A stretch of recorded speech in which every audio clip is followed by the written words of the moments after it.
നല്ല ചെമ്മീനും മുട്ടയൊക്കെ ഇട്ട് സെല്ലാ ബസ്മതി റൈസിൽ 10 മിനിറ്റ് കൊണ്ട് ഒരു ഫ്രൈഡ് റൈസ് നമുക്ക് പെട്ടെന്ന് ഉണ്ടാക്കിയാലോ. അത് നല്ല റെസ്റ്റോറന്റ് സ്റ്റൈലിൽ. Let's go. ആദ്യം കുറച്ച് ബീൻസ് എടുത്തിട്ട് നമുക്ക് കുനുകുനാന്ന് പറഞ്ഞ അരി കേട്ടോ. ഇതേപോലെ ക്യാമറ നോക്കി അരിഞ്ഞു കഴിഞ്ഞാൽ ഇതേപോലെ നൈസായിട്ട് വിരൽ മുറിയെ. ഇതിൽ നിന്ന് നിങ്ങൾക്ക് എന്ത് മനസ്സിലാക്കാം? ക്യാമറ ഓൺ ആണെങ്കിലും ശ്രദ്ധ കട്ടിംഗ് ബോർഡിലായിരിക്കും കേട്ടോ. അങ്ങനെ വിരലിൽ ഞാൻ ബാൻഡേജ് ഇട്ട് വീണ്ടും ബീൻസ് അരിയാൻ തുടങ്ങും. അപ്പോൾ ബീൻസ് എല്ലാം ഈ ഒരു സൈസിൽ അരിഞ്ഞ് മാറ്റി വെക്കാം. 2 പച്ചമുളക് ഇതേപോലെ ഡൈസ് ചെയ്ത് മാറ്റി വെക്കാം. ബീൻസിന്റെ അതേ ക്വാണ്ടിറ്റിയിൽ ക്യാരറ്റും ഡൈസ് ചെയ്ത് മാറ്റി വെക്കാം. ആ വലിയ ക്യാരറ്റിന്റെ പകുതിയാണ് ഞാൻ എടുത്തേക്കുന്നത്. ഇതേപോലെ സ്ട്രിപ്സ് ആയിട്ടായിരിക്കും കൂട്ടിപ്പിടിച്ച് ഡൈസ് ചെയ്യുവാണെങ്കിൽ നല്ല ഈവൻ ആയിട്ട് കിട്ടും കേട്ടോ. ഇനി ഒരു പാൻ വെച്ച് ഹൈ ഹീറ്റിലാക്കി ഹെൽത്തി ആക്കാൻ കുറച്ച് എക്സ്ട്രാ വെർജിൻ ഒലിവ് ഓയിൽ ഒഴിച്ച് 3 മുട്ടയും പൊട്ടിച്ചിട്ട് ആവശ്യത്തിന് ഉപ്പും കുരുമുളകും ഇട്ട് ചിക്കി പൊരിച്ചെടുക്കാം കേട്ടോ. പ്രത്യേകം ശ്രദ്ധിക്കുക, ഒരുപാട് ചെറുതായിട്ട് ചിക്കരുത്, ഇതേപോലെ ചങ്കി ആയിട്ട് കിട്ടണം കേട്ടോ. ഇതേ പാനിലേക്ക് വീണ്ടും കുറച്ച് ഓയിൽ ഒഴിച്ച് 1/2 ടീസ്പൂൺ മിൻസ്ഡ് ഗാർലിക് ഇട്ട് കൊടുക്കുക. ചെറുതായിട്ടൊന്ന് ഗോൾഡൻ ആകുമ്പോൾ പകുതി സവാള ഡൈസ് ചെയ്തും ബാക്കി പച്ചക്കറികൾ അരിഞ്ഞതും ചേർത്ത് കൊടുക്കുക കേട്ടോ. മുട്ടയിൽ ചേർത്ത പോലെ ഉപ്പും കുരുമുളകും ഞാൻ ഇതിലും ചേർത്തായിരുന്നു കേട്ടോ. 1 മിനിറ്റ് ഇതേപോലെ ഒന്ന് സോട്ട് ചെയ്ത് കഴിയുമ്പോൾ ചെറുതായിട്ടൊന്ന് വാടി വരും കേട്ടോ. നമുക്ക് ഇനി വേറെ പ്ലേറ്റിലോട്ട് മാറ്റി വെക്കാം. അതേ പാനിലേക്ക് ക്ലീനും ഡിവൈനും ചെയ്ത 8-10 ചെമ്മീൻ ഇട്ട് കൊടുക്കുക. ഹൈ ഹീറ്റിൽ 25 സെക്കൻഡിൽ നമ്മുടെ ചെമ്മീൻ റെഡി ആവും കേട്ടോ. ഇത് ഞാൻ കുറച്ച് ഉപ്പും കുരുമുളകും ഇട്ട് സീസൺ ചെയ്തെടുക്കുന്നുണ്ട് കേട്ടോ. ഒരു 25-30 സെക്കൻഡ് കഴിയുമ്പോൾ ചെമ്മീൻ ഇതേപോലെ ചുരുണ്ട് വന്ന കുക്കായി എന്നാണ് അർത്ഥം. അതേ പാനിലേക്ക് കുക്ക് ചെയ്ത 2.5 തവി സെല്ലാ ബസ്മതി റൈസ് ഇട്ട് കൊടുക്കുക കേട്ടോ. അപ്പൊ ഇതെല്ലാം 2 സെർവിങ്ങിനുള്ള ഇൻഗ്രീഡിയൻസ് ആണ് കേട്ടോ. ഇതിലേക്ക് കുറച്ച് ഓയിലും കുറച്ച് ഉപ്പും ഏകദേശം 1/2 ടീസ്പൂൺ MSG, കുറച്ച് കുരുമുളകും 1 ടീസ്പൂൺ ലൈറ്റ് സോയ സോസും ഇട്ട് 2 മിനിറ്റ് ഹൈ ഫ്ലെയിമിൽ റൈസ് ഇങ്ങനെ സ്റ്റിർ ഫ്രൈ ചെയ്തോണ്ടിരിക്കണം കേട്ടോ. പിന്നെ നിങ്ങൾ ഈ സെല്ലാ റൈസ് കുക്ക് ചെയ്യുമ്പോൾ വറ്റിച്ചെടുക്കരുത്, വാർത്തുവാണ് കേട്ടോ എടുക്കുക. എന്നാലും ഇതേപോലെ വിട്ടുവിട്ടിരിക്കുള്ളൂ കേട്ടോ. ഇനി നേരത്തെ സ്റ്റിർ ഫ്രൈ ചെയ്ത് മാറ്റി വെച്ചതെല്ലാം കമ്പൈൻ ചെയ്ത് 2 മിനിറ്റ് എടുത്തു കഴിഞ്ഞാൽ നമ്മുടെ കിഡിലൻ ചെമ്മീൻ ഫ്രൈഡ് റൈസ് റെഡി. ഇത് റെസ്റ്റോറന്റിലാണെങ്കിൽ ഹക്ക സ്റ്റൈൽ ഫ്രൈഡ് റൈസിന് പൊതുവെ ഗ്രീൻ ചില്ലി പേസ്റ്റും ക്യാബേജും ഗ്രീൻ ഓണിയനും ഇടും കേട്ടോ. ഞാനിവിടെ ഫിനിഷ് ചെയ്യുന്ന സമയത്ത് കുറച്ച് ഹൊയ്സീൻ സോസ് ഒഴിക്കുന്നുണ്ട് കേട്ടോ. നിങ്ങൾക്ക് ആ സ്വീറ്റ്നസ് ഇഷ്ടമുണ്ടെങ്കിൽ ഇത് തികച്ചും ഓപ്ഷണൽ ആണ് കേട്ടോ. അപ്പൊ അത്രയുള്ള സംഭവം. ഇനി നമ്മുടെ ഫ്രൈഡ് റൈസ് പ്ലേറ്റിലോട്ട് ആക്കുക, കഴിക്കുക.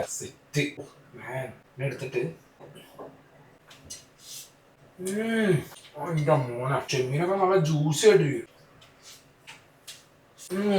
ചെറുതായിട്ട് വിരലൊന്നും മുറിഞ്ഞു.